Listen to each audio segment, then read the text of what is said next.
Има ли представители на Локомотив Меза, на Сливен? Не виждам. На Берое, Стара Загора? Няма. На Ботев, Пловдив? Кой е представител? Вие сте.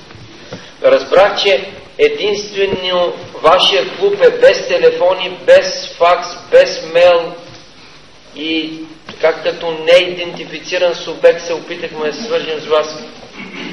Каква е причината? Няма пари. Добре. Където се толкова работи съм да става нещо на доволите, защото искам да спаса футбол. Но сега нито футбол спаси, нито фирмата се спаси, нито 500 работни места спаси. До там ще достане. Просто ще се яга. Така че, това да